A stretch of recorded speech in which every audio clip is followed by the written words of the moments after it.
안녕하세요, 여러분. 오늘은 9주차 수업 시작하겠습니다. 우리가 이제 코로나가 종식되고 대면 수업을 하기를 원했지만 아직 조금 어려운 부분들이 있어서 우리가 비대면 수업으로 계속 진행을 해야 될 것 같고요. 언제 우리가 대면 수업을 할 수 있을지는 사실 아직 정확하게 말씀드릴 수가 없어요. 그래서 일단은 여러분이 비대면 수업으로 계속 한다라고 생각하시고 수업에 임해주시면 좋겠고요. 혹시라도 어쨌든 기회가 돼서 여러분하고 대면 수업 할 수 있는 그 날이 오면 우리 그때 얼굴을 봐야 될 것 같습니다.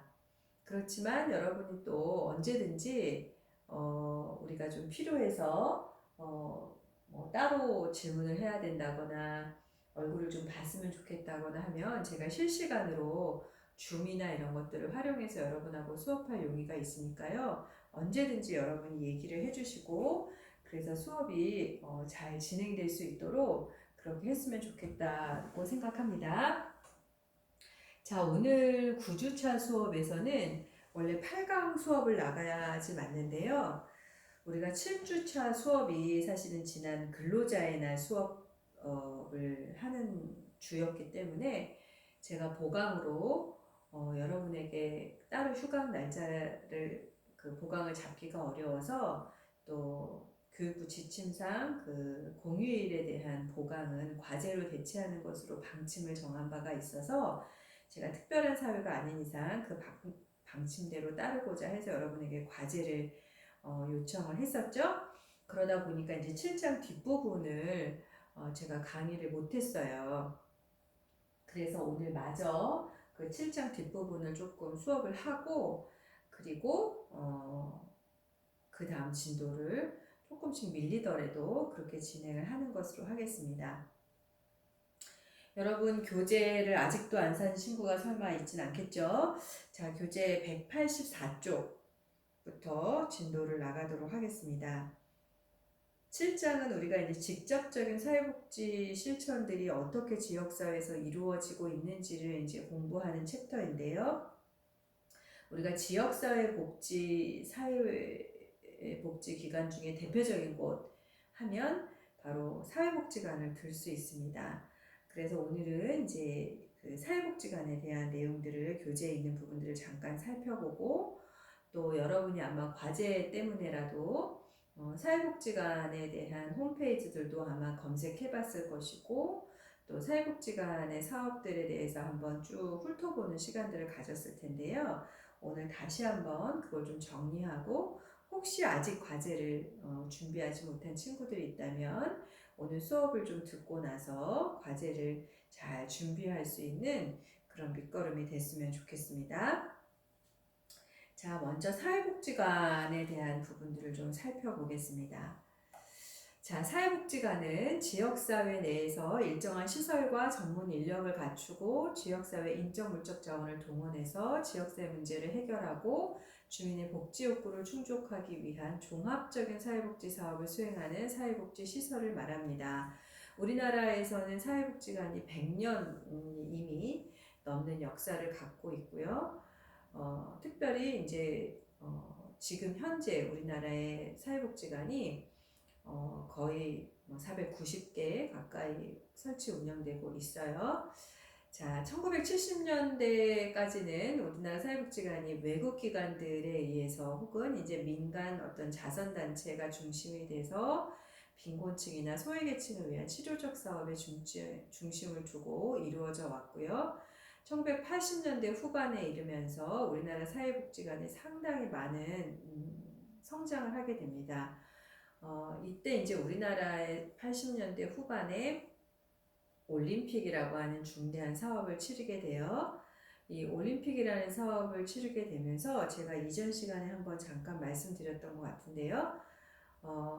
여러 가지 도시 재생 사업 또 뭐 옛날부터 있었던 어떤 도시 빈민들 철거 사업 또 이런 것들을 하면서 상당히 많은 그 길거리에 나앉을 수밖에 없는 빈곤층이 발생하게 됐고 이분들에 대한 어떤 움직임이 심상치 않다 이렇게 느껴서 정부가 이 빈곤계층을 그냥 길거리에 나앉게 할 수는 없고 적절한 대책을 마련하고 아파트라든지 도시건설을 재계획하는 것이 바람직하지 않겠냐, 이런 이제 사회 운동들이 있었어요. 그러면서 88 올림픽을 전후해서 많은 도시 빈민가들이 없어지고 그곳에 아파트가 세워지게 됐고, 그 아파트 단지 안에 관리동에 이제 사회복지관들을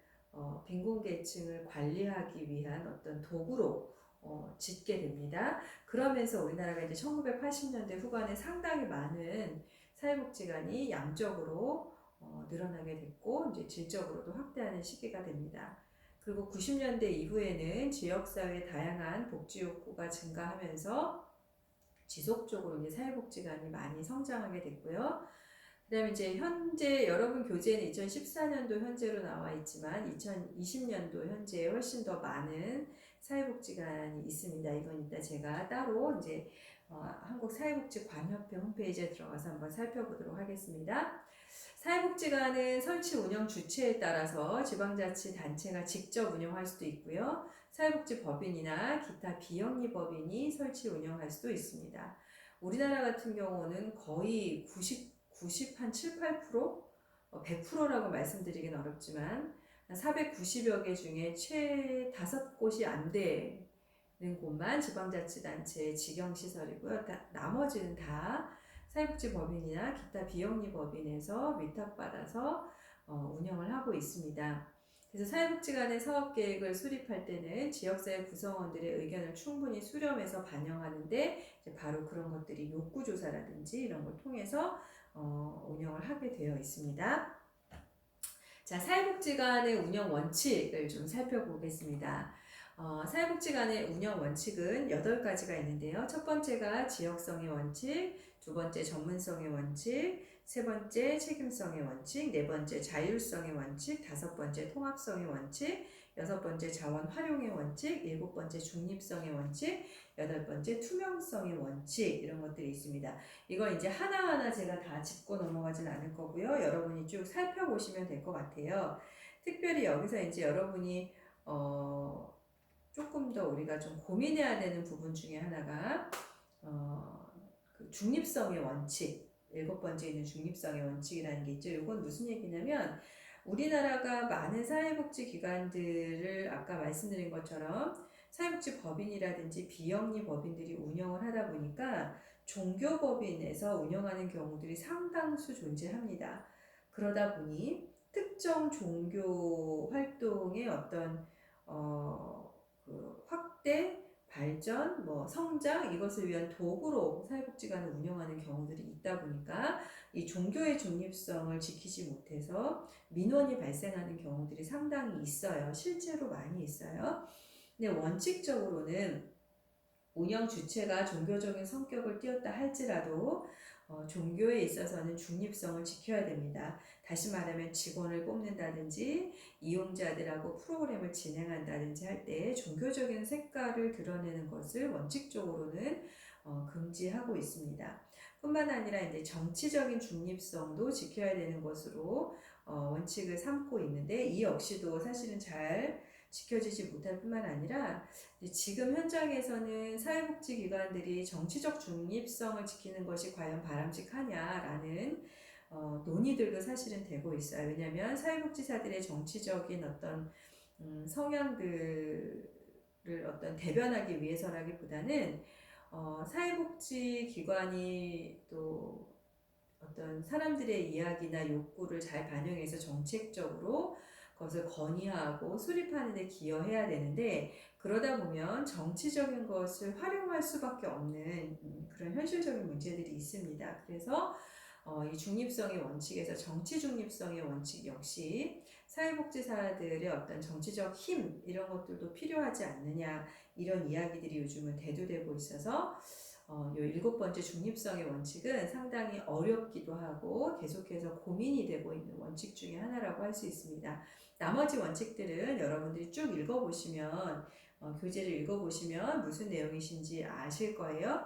특별히 이제 여덟 번째 투명성의 원칙 같은 경우도 사회복지관이 자율적으로 아까 앞에 보여 있는 4번처럼 자율성의 원칙에 의해서 자율적으로 운영은 하나 그 운영 과정이 투명하게 공개되어야 된다는 것을 원칙으로 하고 있습니다. 그래서 여러분이 이제 이번 방학 때나 실습을 나가실 텐데 혹여라도 사회복지관에 실습을 나가게 되시면 물론 사회복지관뿐만 아니라 다른 사회복지시설들도 이 투명성의 원칙은 다 공통점이긴 한데요.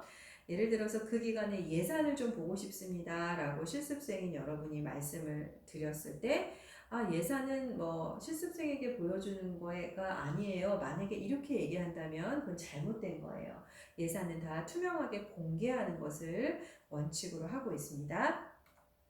자, 그 다음 사회복지관의 사업 대상 쭉 여기 보면 나열이 되어 있는데요. 한마디로 얘기하면 지역 주민이면 누구나 다 사회복지관의 사업 대상이 될 수 있습니다. 물론 우선순위에 있어서는 조금 우리가 구분을 할 필요는 있어요. 당연히 사회복지관에 우선순위가 있는 사업 대상은 저소득계층, 특별히 국민기초생활보장법에 의한 수급권자나 차상위계층, 장애인, 노인 이런 사회적 약자가 우선순위가 되는 것이 당연한 거고요. 그러나 일반적인 지역 주민이라고 해서 사회복지관을 이용할 수 없냐? 그렇진 않다는 거예요. 누구나 다 사회복지관을 이용하실 수 있습니다. 그 다음 사회복지관의 기능과 사업 내용을 볼 텐데요. 사회복지관의 기능과 사업 내용은 크게 이 세 가지로 사회복지사업법에서 명시하고 있어요. 첫 번째가 서비스 제공 기능, 두 번째가 지역사회 조직화 기능, 세 번째가 사례관리 기능. 이 세 가지는 사회복지관의 필수 기능이고 반드시 해야 되는 사업입니다. 서비스 제공 기능이라고 하는 것은 가족 기능 강화나 지역사회 보호, 교육문화, 자활 지원 등과 관계된 사업들을 말하는 거고요. 지역사회 조직화 기능이라고 하는 것은 네트워크 구축이라든지 주민 조직화, 자원개발, 자원관리 이런 것들을 이야기하고요. 그 다음에 사례관리는 말 그대로 사례 발굴, 사례 개입, 서비스 연계, 사후관리 이런 것들을 이야기합니다. 그래서 이 각각에 대한 이 기능을 잘 하기 위해서 사회복지관들이 여기에 맞게 이제 사업들을 잘 진행하고 있습니다. 그래서 사회복지관은 지역사회 특성과 지역주민의 복지 욕구에 대한 욕구조사 이 결과를 바탕으로 해서 사업 내용을 자율적으로 아까 자율성의 원칙이 있다고 그랬죠? 자율적으로 결정할 수 있고 그 다음에 이제 여러분 책에 나오는 교재 190쪽에 나와 있는 그 표 7-4에 의해서 자율적으로 이제 그 사업의 내용들은 정할 수가 있습니다.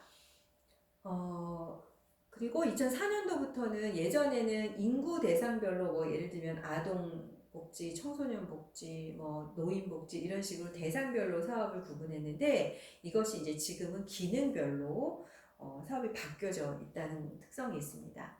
그래서 이게 이제 여러분 책에 나와 있는 190쪽에 나와 있는 책이고요. 여기 보시면 가족복지 사업 안에도 굉장히 다양한 단위 사업들이 있어요. 가족관계 증진, 가족기능 보완, 가족문제 해결 치료, 부양가족 지원 이렇게 단위 사업이 있고 그 단위 사업 안에서도 우선적으로 이런 것들은 좀 했으면 좋겠다라고 이제 보건복지부가 제안한 게 뭐냐면 개인 및 가정 문제 등에 대한 상담, 그다음에 방과 후 아동에 대한 보호 프로그램 이런 것들은 좀 우선순위를 해주십시오 이런 뜻이에요.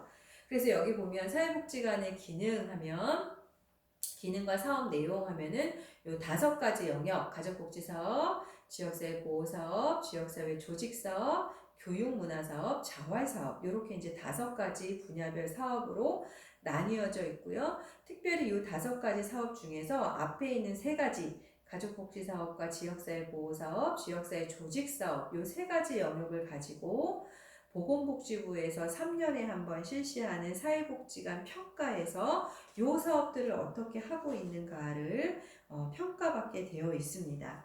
예전에는 이제 교육문화 사업이나 자활 사업들도 평가 대상에 들어갔었는데요. 저 내용들이 이제 사회복지사가 진행하기보다는 조금 이제 강사라든지 이런 부분들이 하는 경우가 많다 보니까 지금은 이제 저 부분은 평가에서 제외가 됐어요. 자, 이걸 이제 조금 한 번 더 짚고 넘어가면 자, 서비스 제공 기능의 하나로 하는 게 이제 가족 기능 강화 사업이에요. 그래서 가족관계 증진, 여기는 가족원 간의 의사소통과 관계된 이 프로그램들을 통해서 가족 구성원들이 각자 역할을 잘 수행하고 가족 관계가 잘 원만하게 유지되고 가족의 능력을 개발하고 강화하는 사업이 여기 들어가고요. 가족 기능 보완 사업은 이제 다양한 사회 구조가 변화하면서 가족의 기능이라든지 특히 부모의 역할이 맞벌이를 하면서 어머니가 예전에는 가정에서 했던 역할들이 지금은 어려운 상황이죠. 그래서 그런 것들을 이제 사회복지기관들이 많이 대행하고 있어요. 그래서 그 부모의 역할을 보완해주기 위해서 아동 청소년을 대상으로 하는 사업들이 있고요. 가족 문제 해결 및 치료 사업.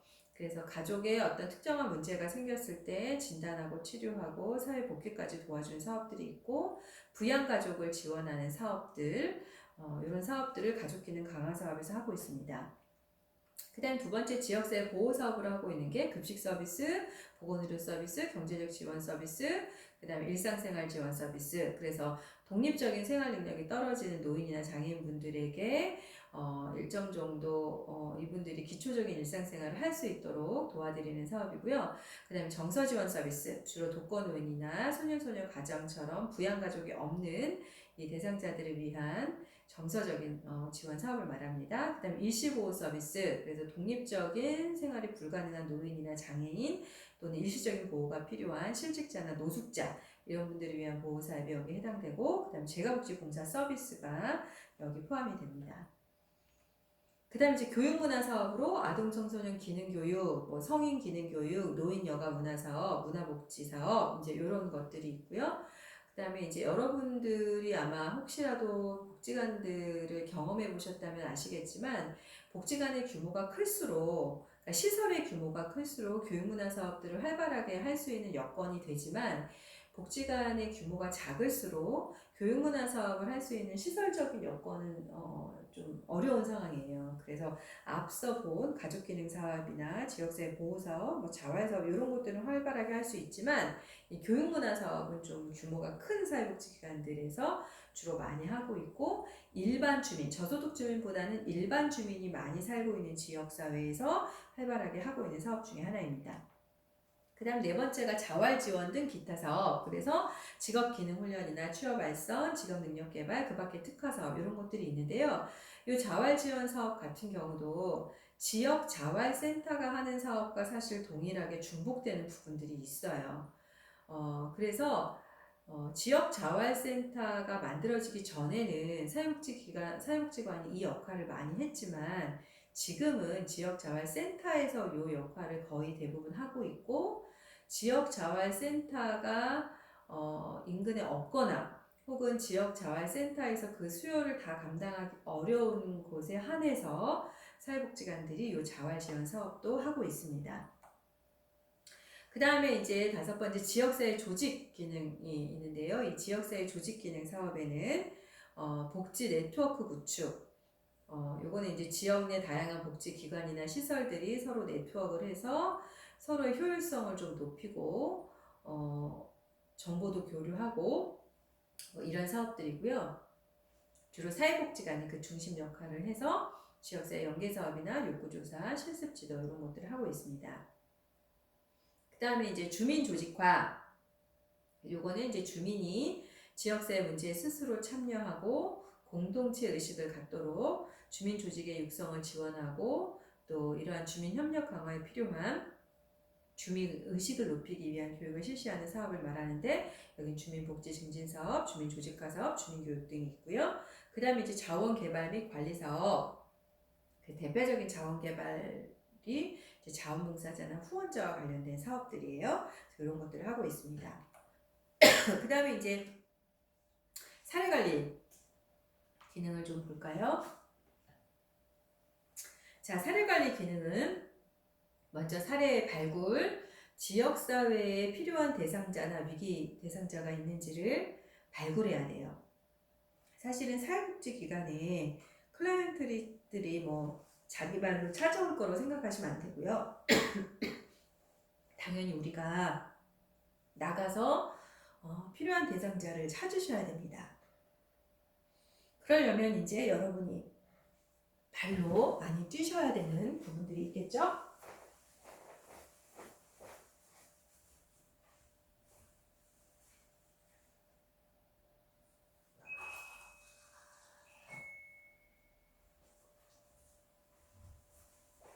다음에 사례 개입. 사례가 발굴이 됐으면 당연히 그 대상자의 문제나 욕구에 대한 서비스가 잘 제공되도록 개입해야 되고, 이때 이제 필요한 것 중에 하나가 다양한 민간과 공공의 자원들을 연계하는 서비스 연계, 이런 작업들을 해야 되겠습니다. 그 다음에 이제 재가복지 봉사 서비스가 있는데요. 재가복지 봉사 서비스는 앞쪽에서 우리가 재가복지에 대한 부분들은 개념 설명을 드렸고요. 사회복지관의 부설로 사실은 처음에 재가복지봉사센터라는 것이 있었어요. 그래서 이 재가복지봉사 서비스는 지역사회복지관과 함께 지역사회 내의 대표적인 직접 서비스 실천 기관으로 지역사회에서 일정한 시설과 전문 인력 그리고 자원봉사자를 갖추고 필요한 재가복지봉사 서비스를 제공하는 사회복지 시설을 말합니다. 우리나라에서는 노인이나 장애인복지 분야에서 처음 시도가 됐는데, 노인복지 분야에서는 가정봉사원 파견사업으로 지금 확대 실시되어 왔고, 또 장애인복지 분야에서는 지역사회 중심 재활사업으로 실시하고 있습니다. 우리나라가 이제 1990년대 들어서 재가복지가 정부 차원의 지원을 받게 된 거고, 그 이전까지 이제 정부 차원의 지원은 거의 없었어요. 그러다가 이제 우리나라가 이제 사회복지관이 아까 말씀드린 것처럼 80년대 후반에 굉장히 많이 확대됐다고 얘기했잖아요. 그럴 때 사회복지관과 장애인복지관과 노인복지관의 어떤 부설 기관의 형태로 재가복지봉사센터를 설립해서 지원을 해주게 됐는데, 이때 이제 전담 인력, 장비 이런 것들을 사업비에 추가해서 지원하는 형태로 운영이 됐습니다. 그래서 여러분이 이제 가끔 이제 그런 질문을 하는 친구들이 있는데요. 사회복지기관 취업하려면 꼭 운전면허증을 따야 되나요? 그렇게 물어보는 친구들이 있어요. 꼭 따야 됐어요. 지금도 당연히 따야 돼요. 왜냐하면 이 재가복지봉사 서비스 중에 하나가 뭐냐면 몸이 불편하신 분들을 병원으로 모시고 간다거나 하는 사업들을 해야 돼요. 실제로 이분들의 이동 지원을 해야 되는데 그분들 모시고 버스 타고 가는 거 아니거든요. 내가 운전을 해서 병원을 모시고 갈 수 있어야 되고, 내가 운전을 해서 예를 들어 은행도 모시고 갈 수 있어야 되고, 그런 것들이 가능해야 돼요. 그러다 보니 운전면허증을 따라고 하는 거예요. 그래서 사실 처음에 이때 그 복지관 부설로 재가복지봉사센터를 지원해 줄 때는요, 인력을 3명 지원을 해준데 그 중에 하나는 운전기사였어요. 운전기사 명목으로 인건비가 지원이 됐어요.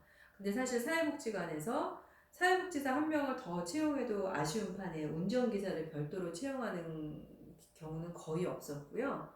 사회복지사를 채용하되 운전이 가능한 사회복지사를 채용해서 이제 그 지자체에다 인건비 신청할 때는 그 사회복지사의 이름은 운전기사로 되어 있는 이제 그런 형태로 있었습니다.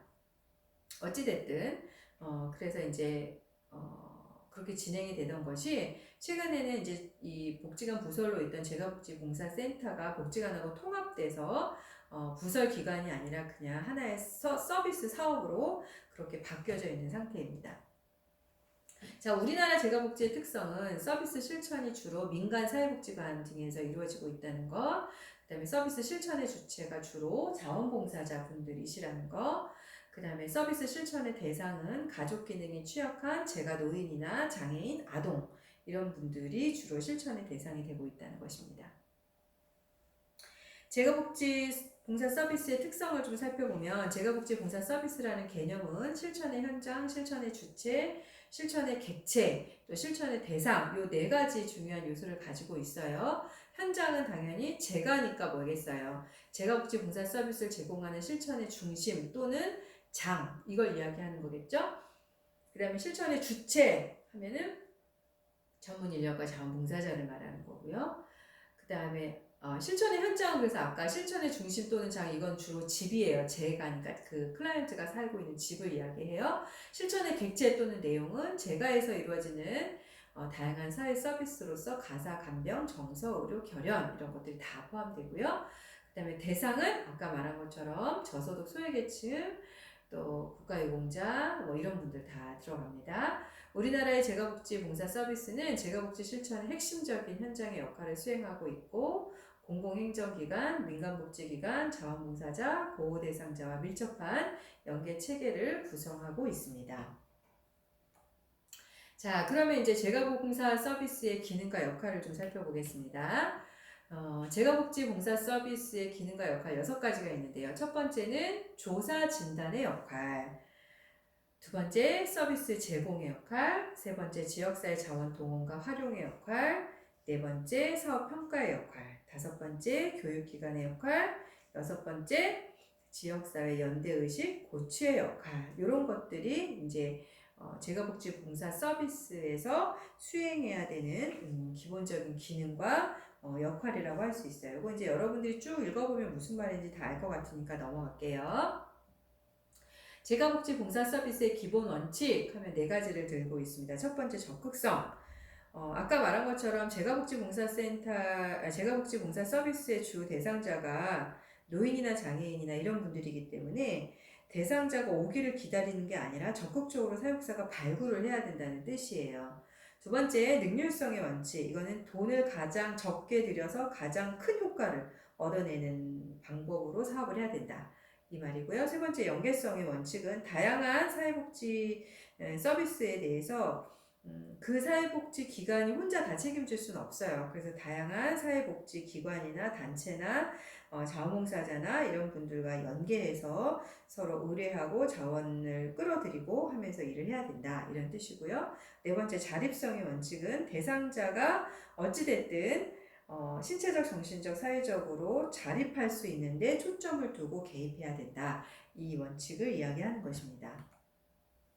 그 다음에 재가복지봉사 서비스의 대상자는 우리가 아까 앞에서 사회복지관의 대상자 그러면 우선순위는 있지만 사실은 누구나 다 대상이 된다라고 했죠. 근데 재가복지봉사 서비스는 누구나 다는 아니에요.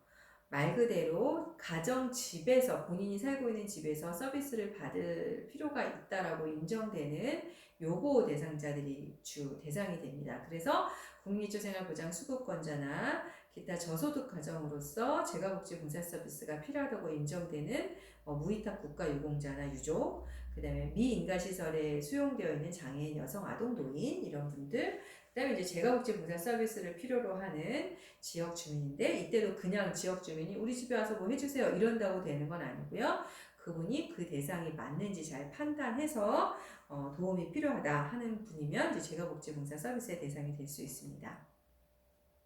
재가복지봉사 서비스의 내용에는 가사 서비스, 감량 서비스, 정서적 서비스, 결연 서비스, 의료 서비스, 자립지원 서비스, 주민교육 서비스, 기타 사회복지관 내 시설을 활용한 다양한 서비스들을 지원할 수 있습니다. 앞으로 이제 사회복지관의 발전 과제 하면 공공사회복지 전달 체계가 이제 개편이 되면서 빈곤계층에 대한 지역사회복지 서비스 전달 체계로서 공공과 민간의 역할과 기능 분담이 이루어져야 될 것이고 또 공공지역사회복지부문과 지역사회 사회복지관 등의 민간사회복지기관과의 관계 또 역할 이런 것들이 이제 새롭게 정립되어야 될 필요가 있습니다. 그리고 민간 부분의 자율적인 운영의 강화에 따라서 재정의 자율성과 책임성을 어떻게 확보할 것인가 이 부분에 대한 고민들이 좀 필요해 보이고요. 그다음에 사회복지관을 우리가 이제 많은 지역 주민들도 그렇고 학생들도 그렇고 오해하고 있는 부분 중에 하나가 뭐냐면 사회복지관은 100% 국가 보조금에 의해서 운영되고 있는 것으로 잘못 알고 있어요. 그러다 보니까 사회복지관에서 일하는 사회복지사들을 일반 지역 주민들은 공무원인 줄 알고 계신 분들도 있으시더라고요. 사회복지관의 재정이 사실은 다른 모든 사회복지 시설을 통틀어서 굉장히 열악한 곳이 사회복지관입니다. 그래서 전체 이 재정 중에서 국가가 주는 보조금에 대한 비율이 한 35%, 많은 곳은 한 40% 정도밖에 되지 않아요. 그럼 나머지는 어떻게 해야 되겠어요? 그렇죠. 후원 혹은 사회복지사들의 어떤 펀드를 가져오는 능력 이런 것으로 마련을 해야 되는 거예요. 그래서 이 재정적인 어떤 동원을 어떻게 할 것이냐, 민간 자원을 어떻게 동원해 낼 것이고 부족한 예산을 어떻게 확보해야 될 것이냐 이런 것에 대한 활성화 방안 이런 것들이 모색되어야 될 필요가 있다고 할 수 있겠습니다. 자, 여기까지가 이제 7장에 대한 교재에 대한 정리를 마쳤고요. 잠깐 쉬었다가 우리가 이제 사회복지관에 있는 홈페이지들을 좀 살펴보도록 하겠습니다.